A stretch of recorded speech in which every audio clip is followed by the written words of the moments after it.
Good morning, guys. Today, Conor McGregor reminds us to create our own path. And this one is very challenging for us, especially with all the cultural pressures, our current physical environment, things that we've been conditioned with, or things that we're used to. But Conor McGregor reminds us what has worked for him and has made him so successful. He gives us the example of him not wanting to settle for being a plumber. And there's nothing wrong with being a plumber. But for him, that wasn't his own path. He knew he had to create his own. He knew he had to pursue his dream of fighting. And for us, how can we apply this to our lives today? We may be doing something right now that could be a stepping stone towards our real path. We got to remember that we are so unique and therefore have our own path. And we have to be okay with that. So let's remember that today. Have a great morning, everyone.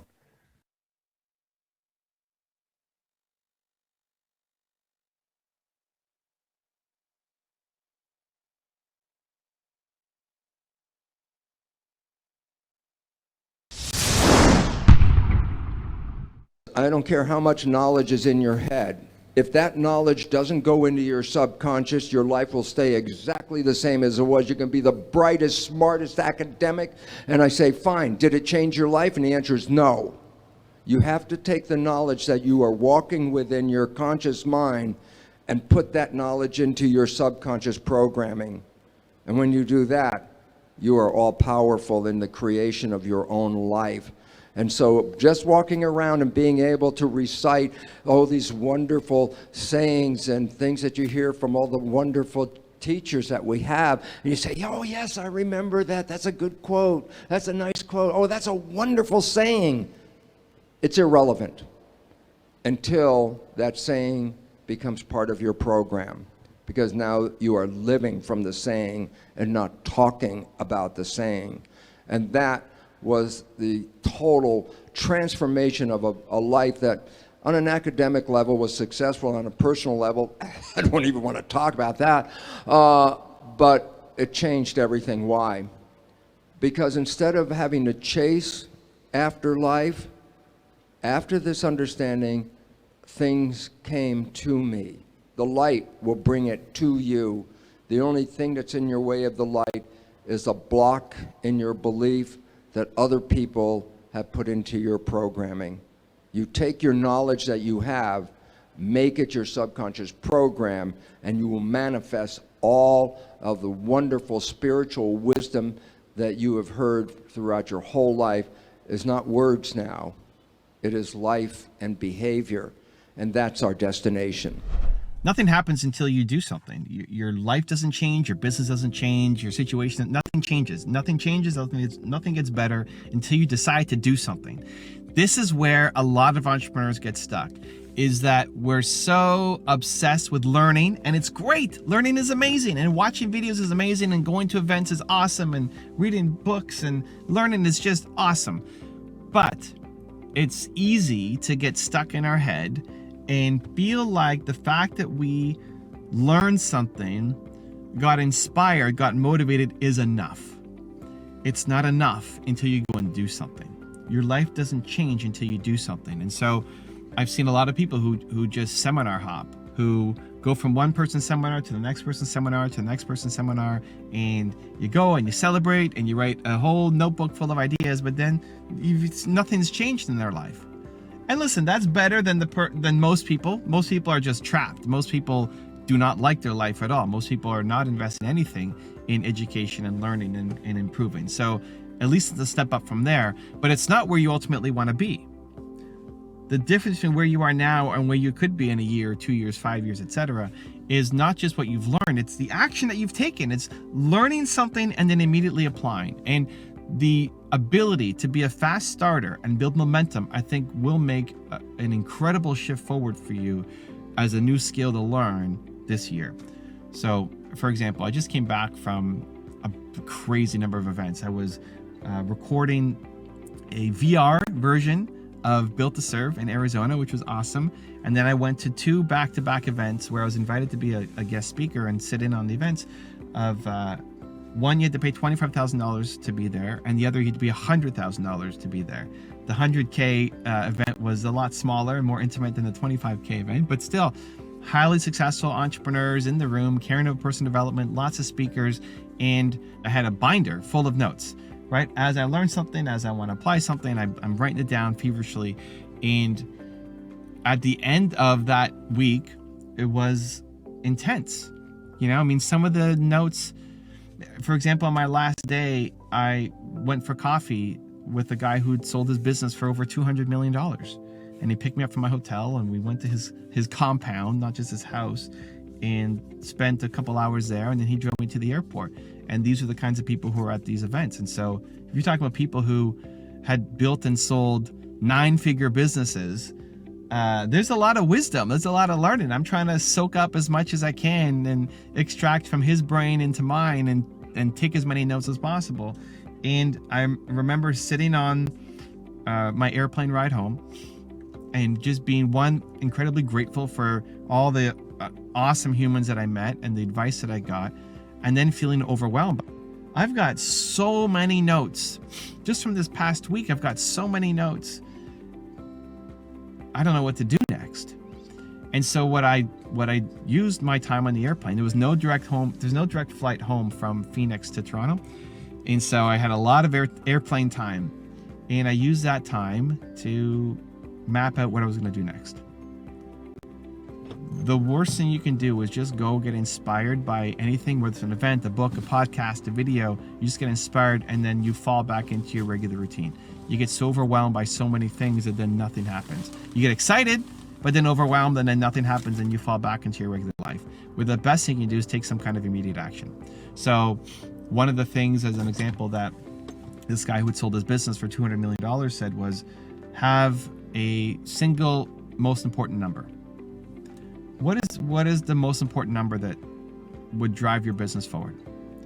And align all of your businesses around that. And so everybody on the team has a single most important number they're working towards. And his structure was most important number, and then the drivers underneath it, and then the action steps that you had to pick. So whatever, if you could workshop it right now, think about what's the single most important number for your business right now. What are the 3 drivers that then make that up? So to help get you that number, there's 3 things, most important things that you can do to help you focus. And then underneath those drivers are the action steps that you're going to take. This is his methodology. And I liked it. I'd never heard of it before. I liked it.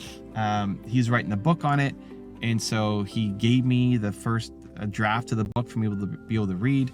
And he said, hey, I'm happy to hop on a call with you for 2 hours to walk you through the process and how you can apply it to your company. And whether it's you by yourself, you with Nina, we'll do a Zoom together and I'll help you through this. I'm like, this is amazing, right? Like, yes, I love this.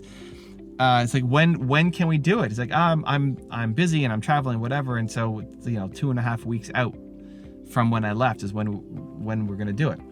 I'm grateful and it's awesome, but that's too long. And so I'm of course not saying no to being on a Zoom and getting his wisdom, but I need to do something now because I don't want to wait 2.5 weeks, right? Like, stop being in the waiting business. So I just started. So on the plane ride, I came up with some most important numbers for me and for the team and how to organize it. And then when I got home, I talked to Nina about it and we started working it and planning it and creating Google Docs around it and starting to tell the team about it and restructuring my meetings around it and making some changes, even though I don't have the model. I haven't talked to him yet. We haven't gone in deep. We haven't done our 2-hour session. And I'm sure after we talk, I'm going to have to make some more changes too, that he's going to look at what I did and say, hopefully some of it was right and that some of it was wrong and I need to tweak it. And that's fine. But the most important thing is that I took some immediate action, that I took this binder full of notes and ideas that are inspiring, but then got overwhelming to say, what am I going to work on when I get home? And 80% of the things in that notebook don't have to happen, right? If you read a book, you don't need to apply everything in the book. You just need to apply something to start making a difference. If out of every video that I make, you just apply one thing to your life and it makes a difference for you, that's all you need, right? And so the willingness to stop learning and start applying is hard, but is important. The willingness to put down a book If you're reading the book and you're getting a lot from it, and you think of an idea to apply to your life or your business, stop reading the book and go do something on that idea. If you're watching a video, listen to a podcast, you get inspiration. Stop the video. Stop this. If something came to you while I'm talking, stop, press pause on the video and go do something on that idea. And maybe you never even come back to the video. Cool. You've done something. That's more important, right? Like where you are now to where you're going to be in a year is going to be the sum of the actions that you've taken, the inspired actions, and the inspiration can come from the books and the videos and the conferences and podcasts and events. But just inspiration alone is not enough. It's the action. It's the inspired action to go and do something. And so it's something I'm constantly reminding myself of. And as you make your path down personal development and growth and learning and entrepreneurship, it becomes very easy to get sucked into the trap. And let me just quickly explain why. When you're learning, everything is possible. When you're at an event or you're watching a video, everything is possible. It's like, yeah, man, I could create this and I can build that and I could be up here and I can serve so many people. Everything is possible. And it's such an exciting place to live in. You know, that visionary inside us that wants to change the world and other people are doing it and you're trapped. You're not trapped. You're locked into that zone and it's exciting, right? Everything is possible. And then when it gets to taking action, everything becomes scary. You're judging yourself for not being good enough. You don't know how it's going to work out. You're afraid the first step is going to be a bad first step. You're just all of the fears and the doubts and the insecurities come flooding back in. And it's easy to eliminate all of that, all of those fears and insecurities by going and learning something else. Like, oh, if I learned that, then, oh yeah, everything's possible again. Right? It becomes an addiction. We're addicted to the learning and growing and the knowledge because it makes us feel good. But what you need to start getting addicted to is the action, is the service, right? Like get addicted to serving people, get addicted to helping people. And that will not come until you take the ideas that you come up with and the knowledge that you figured out and apply it. The best thing you can do whenever you've learned something is to apply it. And I call it the 2% difference. What is the first 2% that you need to act on? Stop the videos, put down the book, and just do something on the first 2%. Expect it to suck, expect not to get results, but build momentum. When you start building momentum, when you turn yourself from being a knowledge machine into a momentum machine, that's when you start serving, that's when you start helping, that's when you start building a life that you want. That's where the fulfillment comes, that's where the money comes, everything is on the other side of taking your knowledge and turning it into inspired action. Also, to make sure you're actually taking action after watching this video, I've designed a special free worksheet just for the video. The worksheet will highlight all of the lessons learned in this video, as well as pull out our 3 favorite learnings and quotes that will inspire you to actually do something. The worksheet will also give you space to write down what your key takeaways are and your specific plan of action to make sure you're getting results. If you want the worksheet designed specifically for this video, absolutely for free, there's a link in the description below. Go click on it and start building the momentum in your life and your business. I'll see you there.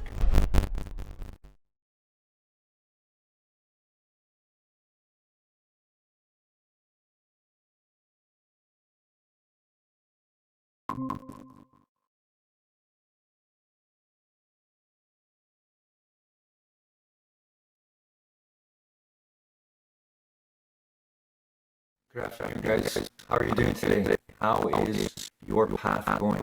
Wherever you are, whatever you're doing, are you thinking about creating your own unique path? If you're not, get back at it again. This is one of the most difficult things for us to remember because our tendency as human beings is to want to feel loved, to want to feel accepted, to want to fit in, and to want to just go with the flow. And that's okay to a certain extent, but deep down inside, we're meant to be unique. We're meant to find our own path. So get back at it again today, at least in your mind. Start thinking, start believing, start showing that determination in your mind to continue to create your own path. It could be in your current job or in your current relationship, whatever you're doing.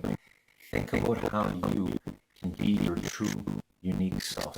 in every decision, choice, and thought you have. Have a great afternoon, everyone.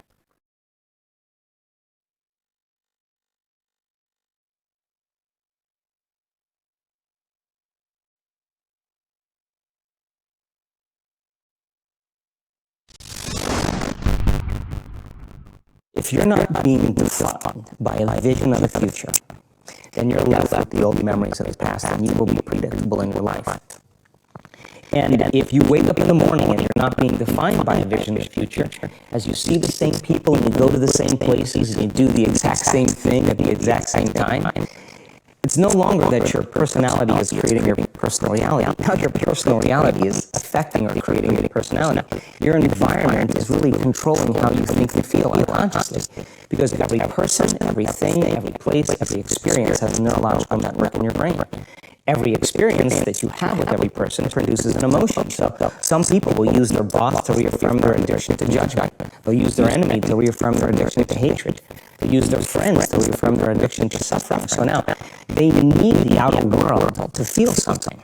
So to change them is to be greater than your environment, to be greater than the conditions in your world, and the environment is that seductive. So then, why is meditation a tool? Well, let's sit down, let's close our eyes, let's disconnect from your outer environment. So if you're seeing less things, there's less stimulation going to your brain. If you're playing soft music or you have earplugs in, less sensory information coming to your brain, so you're disconnecting from your environment. We have a huge frontal lobe, and it's 40% of our entire brain.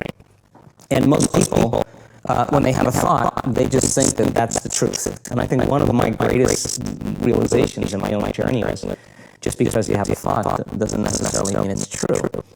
So if you think 60 to 70,000 thoughts in one day, and we do, and 90% of those thoughts are the same thoughts as the day before, and you believe that your thoughts have something to do with your destiny, your life's not going to change very much, because the same thought leads to the same choice leads to the same behavior creates the same experience, and the same experience produces the same emotion. And so then the act of becoming conscious of this process to begin to become more aware of how you think, how you act, and how you feel. It's called metacognition. And so then, why is that important? Because the more conscious you become of those unconscious states of mind and body, the less likely you're going to go unconscious during the day. And that thought is not going to slip by your awareness unchecked. Because it means to know thyself. And the word meditation means to become familiar with. So as you become familiar with the thoughts, behaviors, and emotions of the old self, you're retiring that old self. As you fire and wire your thoughts and condition the body into a new emotional state, if you do that enough times, it'll begin to become familiar to you. So it's so important. Just like a gardener. If you're planting a garden, you got to get rid of the weeds. You got to take the plants from the past year and you got to pull them out. The rocks that sift to the top that are like our emotional blocks, they have to be removed. The soil has to be tenderized and broken down. We have to make room to plant a new garden. So primarily, we learn the most about ourselves and others when we're uncomfortable. Because the moment you move into that uncomfortable state, normally a program jumps in. When that program jumps in, it's because the person doesn't want to be in the present moment and engage it consciously. So when you teach people how to do that with a meditative process, it turns out that when they're in their life, they're less likely to emotionally react. They're less likely to be so rigid and believe the thoughts they were thinking. They're more aware of when they go unconscious back into a habit, and that is what starts the process of change. And so we have to unlearn before we relearn. We have to break the habit of the old self before we reinvent the new self. We have to prune synaptic connections and sprout new connections. We have to unfire and unwire and refire and rewire. We have to unmemorize emotions that are stored in the body, and then recondition the body to a new mind and to a new emotion, and deprogram and reprogram. That's the act. And it's a two-step process. I had this belief that I did not have an abundant amount of money, and that I was always in struggle, and that came from my parents. Bless them, they were beautiful, but that came from them. We can't afford it, and all of those things. So I was brought up with that, as many of us are. So the one that I had the biggest thing to overcome, the biggest thing to overcome was the belief in lack of money. And I knew I needed to overcome that for the secret to sweep the world. All the things I was going to buy, you know, when the money came in. So I did all of these lists, and I imagined that I had those things already. I remember it was like I want a house on the ocean. I really went all out, you know, that was just some list. One of the things I remember is that I'd always wanted a Range Rover all of my life, and that was just beyond anything I could afford. And especially in Australia, they were crazy prices. So, but still, I put it on the list, and I put all these things on the list. But you know, interestingly enough, like I did that because that was a way to turn money around. But when The Secret got released, I didn't care about any of it because, and I didn't even care. All that mattered was that I had got it out into the world, and now it was in the world. It could never be taken away, and that is what mattered to me more than anything. Is that was going to get into people's hands, and so. But still, I have to tell you, all the things on the list. You know, there's amazing views out here of the ocean. I ended up by getting a Range Rover. And so, yeah, but I did a lot of practices.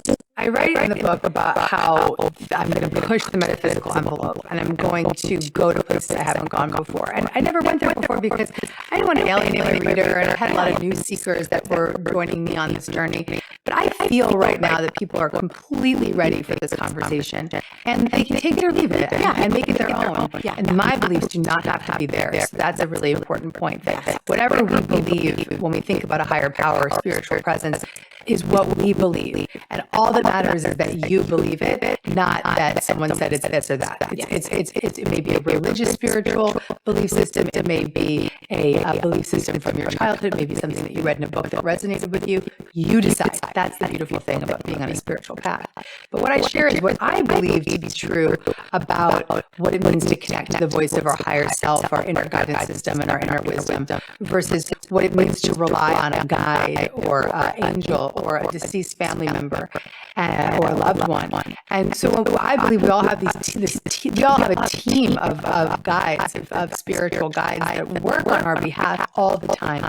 And what they're there for is often to be a bridge for our thoughts. So when our thoughts are in those low vibrations, if we pray to a guide, or we pray to God, or we pray to an angel, we can say, thank you for bridging my thought from this low vibrational fear-based belief system to a higher vibe. And the way that they would do that maybe by putting a book in front of you or guiding you to an episode of Marie TV that is going to just change your mind. So guides work through the internet and books and people and your subconscious. And so you're gonna, maybe when you have those moments where you're like I have this sense that I need to watch that episode of Marie TV right now. Maybe somebody watching just got the hit.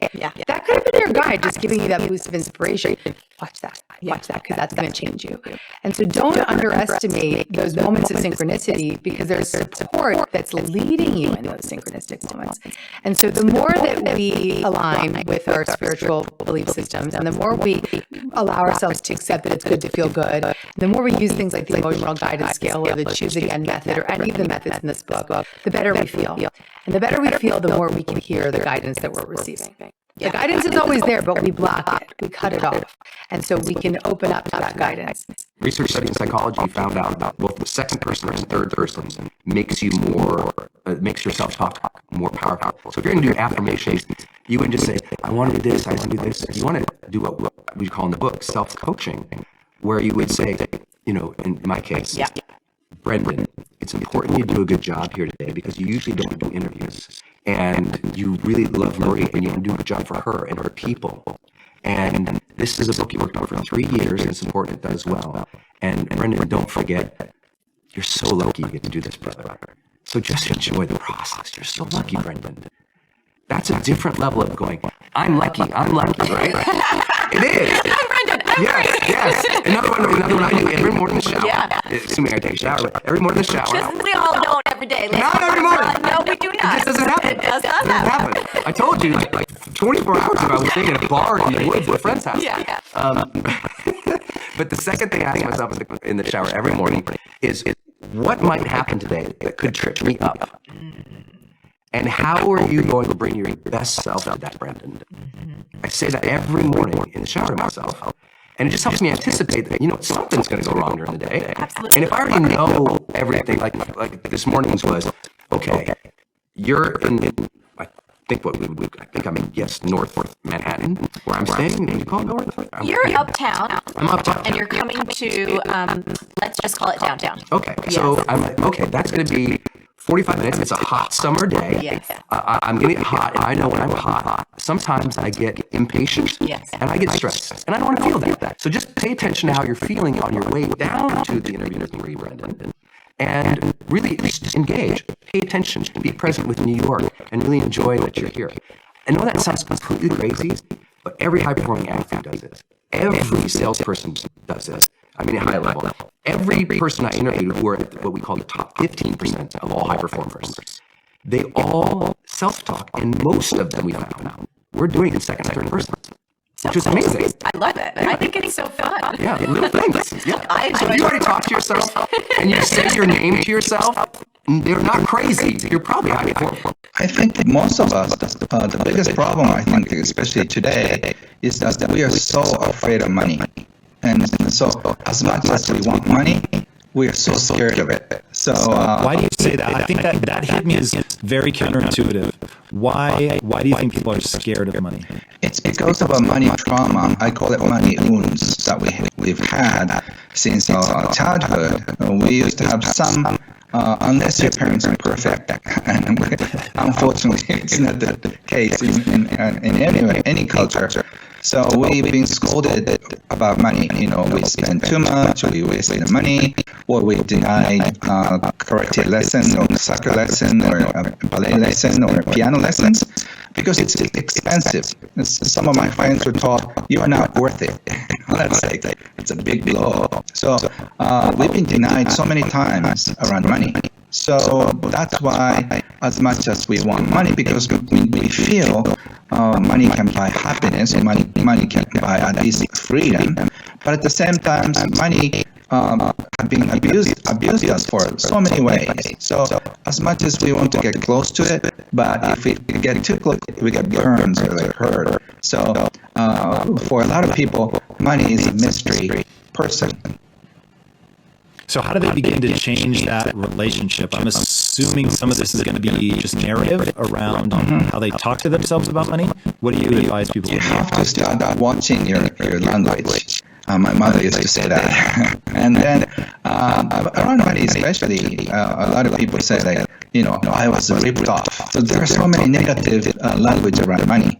And my mentor Wahid said, you have to use positive words around money. Otherwise, money will not like you. And I thought it's very cute. You know? And then in my book, I talk about what if money were a person, who would it be like? Is that person a gentle person or angry person? So just, you have to pay attention to how you relate to money. If you just feel like money is just a thing, like you don't care, but if you don't care, you end up being in debt. So you have to be very careful and respectful for money.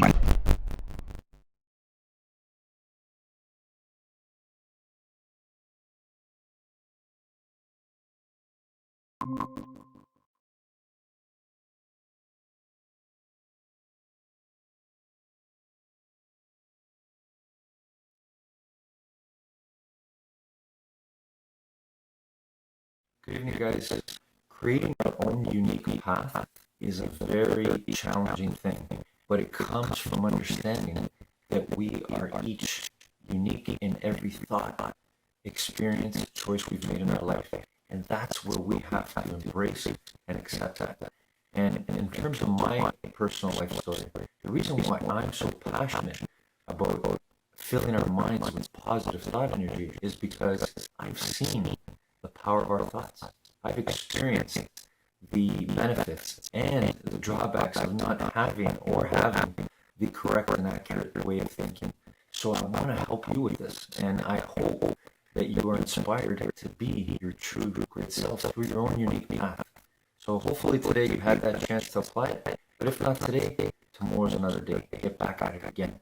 Never give up on finding your own unique path. Have a good evening, everyone.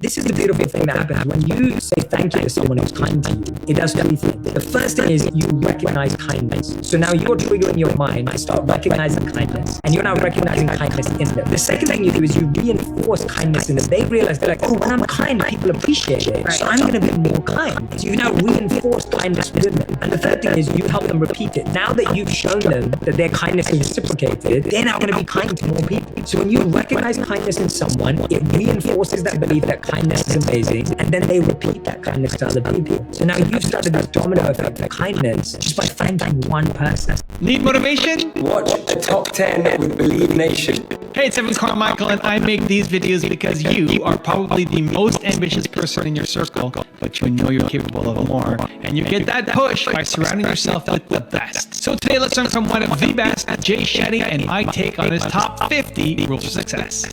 Enjoy. The Zen story about the tea, and I love Zen stories, the book's full of them, as you know. The Zen story is where a student approaches a Zen master and a teacher and is complaining about all the challenges in their life and everything they've got going on, and feels like they also have a sense of ego, they know everything that's happening. And the Zen master sees a cup that's full there and starts pouring tea into this cup. And the cup just starts overflowing, and the student's looking at it going like, what are you doing? Like, how does this make any sense? And the Zen master says, well, you're just like this cup, right? I can't put any more in, you can't take any more in because you're already full. Like, you think you're full, you think you're done. And that's the point, that you have to always go back to that student mindset. You have to always go back to that emptiness. And I think one of the reasons why we struggle with that is we think that when we're full, we're safe. Our ego makes us believe that when you're full, when you think you know it all, that's when you're safe. The craziest thing is that's when you're at your weakest. And I think that's what we all miss, that when you think, if you think of any company that's ever thought that they have figured it out, that is when they were at their most weakest point. If there's a fighter in a boxing match that thinks that they have perfected this game, that's when they're their weakest. When you're in a relationship and you think, oh, my life is perfect and everything's going great, that's when you're at your weakest. But we find safety in certainty, when actually that's what makes us complacent and lose the plot. So that story illustrates the need to always reconnect. Not that we're empty, that we have nothing, but that there is so much more to gain, there is so much more to learn. The ego makes you think you're untouchable. And the ego makes you think that you are, that nothing about you can ever go wrong, or you're perfect, or not even that, but the ego, nothing can bring you down, nothing can hurt you. Correct. The moment you think you can't be brought down, you will be brought down. The moment you think that you can't, like one of my teachers would always pray that he never, and he's been a monk for 40 years, he would always pray that he would never fall to his temptations. And we said to him, you haven't fallen to your temptation for 40 years. Why do you pray for that? He goes, I haven't fallen because I pray for it. Wow. Like, he was like, because I pray for it, because I'm Not aware. just because I think it's good. Yeah. He's aware. And there's a beautiful story of Benjamin Franklin, where he talks about before he died, I believe he had 13 or 14 precepts. These were qualities that he wanted to live by and gain. So they were like simplicity, integrity, virtue, all these powerful things. And he was asked when he was on his deathbed, which was the one he didn't accomplish. And he said the last one, that was humility. What is the power of service, and how can we, without going to an ashram, how can we take our strengths and really give them purpose and meaning? Yeah, so one of the biggest things with service in the ashram is service is a part of your daily routine. So there is no choice about whether you serve or not. So that's a really great way to live, because you're almost exposed to lots of different types of service. So some of that would be cooking for the homeless or underprivileged children who don't have access to warm meals. Some of it would be building sustainable villages inside which people can live, and villages can find a home and an economy. So you're always connected to doing something for others. But if I was going to ask a monk, why are we doing this? What would they say? They would say, because I believe that you have to see how you can be useful to others. So the Dalai Lama probably puts the best, that really we want to help others, and if we can't help them, at least don't hurt them. And to me, that really sums it up. That we're born to help others. We're born with different gifts, with different geniuses, with different talents to improve the lives of others. And the question I always get from someone in the audience who wants to ask me an awkward question will be, and there's always one, right? And so the person will say, well, Jay, how does someone who has nothing in India or Africa do this? Like someone in like a really slum situation or a village situation, they'll always pick on India and Africa. I'm not saying those. And I'll be like, no, but this isn't for them. I'm speaking to an audience that has an education, that has resources, that has network. Like I'm speaking to people who can make a difference. So anyone who's in that area of society has a responsibility. So anything that you're given in life, you're seen as a caretaker of. And the way you take the best care of it is that you use it in the service of others. And that purifies you from becoming attached to it and it feeling like it actually eats you alive and feeds your ego. As opposed to you now being purified and cleansed of wealth, success, fame, status, or time, or whatever you have, and energy, and you're now using it for the highest cause. So that's what they would say. They would say it's the highest cause of using what I've been given in the service of others, whatever you've been given. Also, to make sure you're actually taking action after watching this video, I've designed a special free worksheet just for this video. The worksheet will highlight all of the lessons learned in this video, as well as pull out our 3 favorite learnings and quotes that will inspire you to actually do something. The worksheet will also give you space to write down what your key takeaways are and your specific plan of action to make sure you're getting results. If you want the worksheet designed specifically for this video, absolutely for free, there's a link in the description below. Go click on it and start building the momentum in your life and your business. I'll see you there. I've always had a rule since I started